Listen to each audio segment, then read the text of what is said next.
बिस्मिल्लाहिर्रहमानिर्रहीम। अस्सलाम वालेकुम।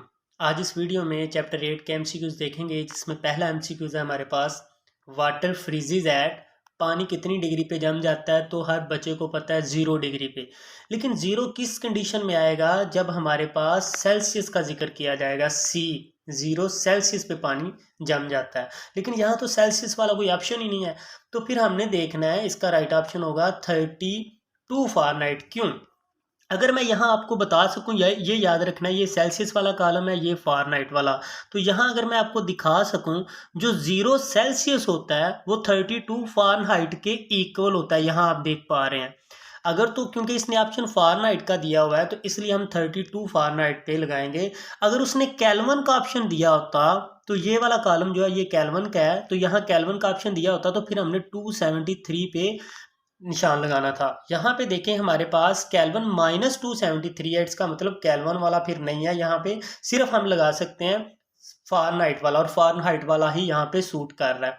नेक्स्ट अगर देखें, नेक्स्ट हमारे पास क्या दिया हुआ है, a normal human body temperature is, जो इंसानी बॉडी है उसका नॉर्मल टेम्परेचर कितना होता है, तो 37 डिग्री होता है। तो यहाँ पे देखें, अगर फ़ारेनहाइट में दिया होता, यहाँ देखें डिग्री ये 30 है, तो इससे 40 से नीचे कोई होगा 37, और अगर इसको यहाँ पे देखें 104 है, तो अराउंड अबाउट 98.6 जो 37 डिग्री होता है वो फ़ारेनहाइट के इक्वल होता है। ये 98.6 अगर यहाँ पे फ़ारेनहाइट आ जाता तो फिर राइट ऑप्शन ये हो जाना था, क्योंकि यहाँ पे ये सेल्सियस है, इसलिए ये राइट नहीं है। अभी राइट हमारे पास 37 डिग्री होगा। नेक्स्ट हम देखें, नेक्स्ट क्या बताया जा रहा है, mercury is used as thermometric material because it as.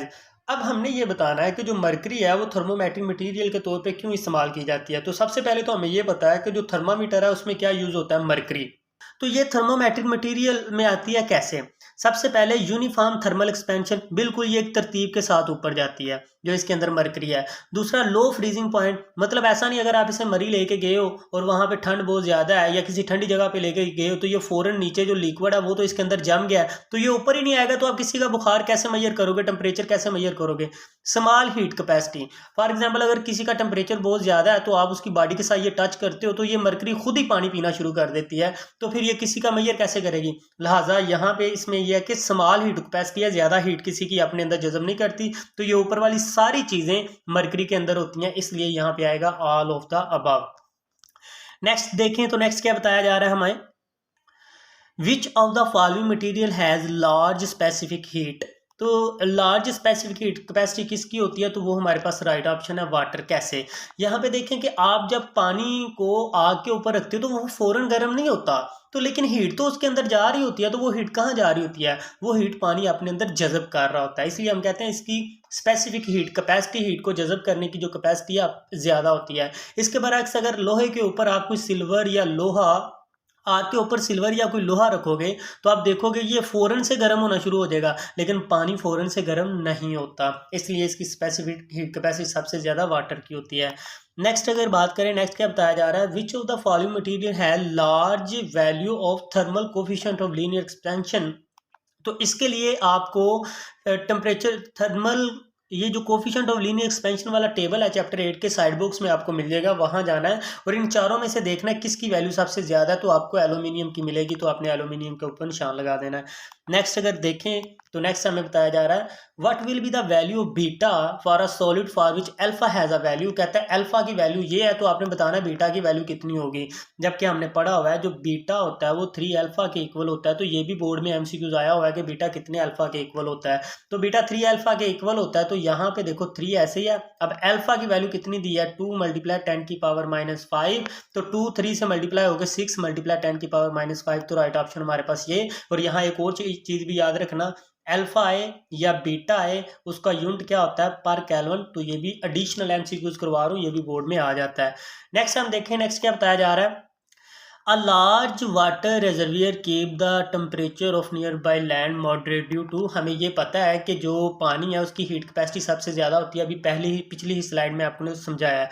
तो यहाँ वो आसपास जो एरिया होता है उसका टेम्परेचर किस तरह से मॉडरेट रखता है, मुनासिब रखता है, यहाँ देखते हैं। सबसे पहले आपने ये समझना है कि जो हीट होती है ना वो गर्म से ठंडे की तरफ मूव करती है। अब देखिए यहाँ से यहाँ आग निकल रही है, तो इसका टेम्परेचर ज़्यादा हुआ यहाँ पास वाली हवा का, तो वो ठंडे की तरफ मूव करेगी। इसी तरह हम यहाँ देखते हैं कि ये ज़मीन है और ये पानी है। हमें पता है पानी अपने अंदर हीट ज़्यादा जज़ब करने की सलाहियत रखता है। अगर तो पानी के अंदर बहुत ज़्यादा हीट है तो मतलब पानी क्या हुआ, हॉट, और यहाँ ज़मीन क्या हुई, कोल्ड। तो अगर पानी यहाँ ज़मीन का टेम्परेचर बहुत ही ठंडा होगा तो हीट गर्म से ठंडे की तरफ जाएगी, तो इसका टेम्परेचर क्या हो जाएगा, मुनासिब हो जाएगा, मॉडरेट हो जाएगा, नॉर्मल हो जाएगा। लेकिन अगर उल्ट हो, इस ज़मीन का टेम्परेचर बहुत ही ज़्यादा हो, तो पानी के अंदर तो पहले ही कैपेसिटी ऐसी है कि जितनी हीट आए वो तो कहता है हीट और भी आएगी तो मैं जज़ब कर लूँगा। अब इसका मतलब ज़मीन गर्म है तो फिर वो अपनी हीट पानी को देना शुरू कर देगी, क्योंकि हीट गर्म से ठंडे की तरफ जाती है, तो इसका टेम्परेचर फिर भी मुनासिब हो जाएगा। इसलिए पानी के आसपास वाली जो ज़मीन होती है उसका टेम्परेचर मॉडरेट रहता है। क्यों रहता है, large specific heat of water, क्योंकि पानी के अंदर ये एबिलिटी होती है कि वो हीट को ज़्यादा अपने अंदर स्टोर कर सकता है। नेक्स्ट देखते हैं, नेक्स्ट क्या बताया जा रहा है, which of the following affect evaporation. तो अवेपोरेशन के ऊपर कौन सी चीज़ें असरअंदाज होती हैं, तो यहाँ पे 4 ऑप्शन है।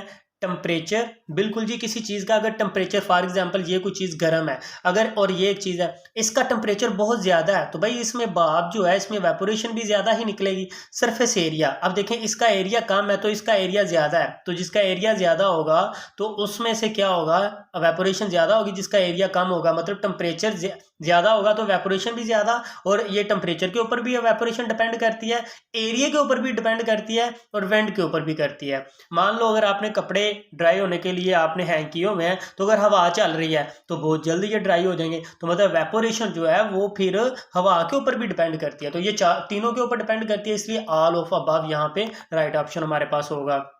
तो होप सो बच्चे आपको समझ आई है। फिर भी अगर आपका कोई भी क्वेश्चन है जिसकी आपको समझ नहीं आई और आप उसका कंसेप्ट लेना चाहते हैं तो आप कमेंट सेक्शन में पूछ सकते हैं। इंशाल्लाह मैं पूरी कोशिश करूंगा आपको आंसर करने की। मिलते हैं नेक्स्ट वीडियो में, तब तक अल्लाह हाफिज़।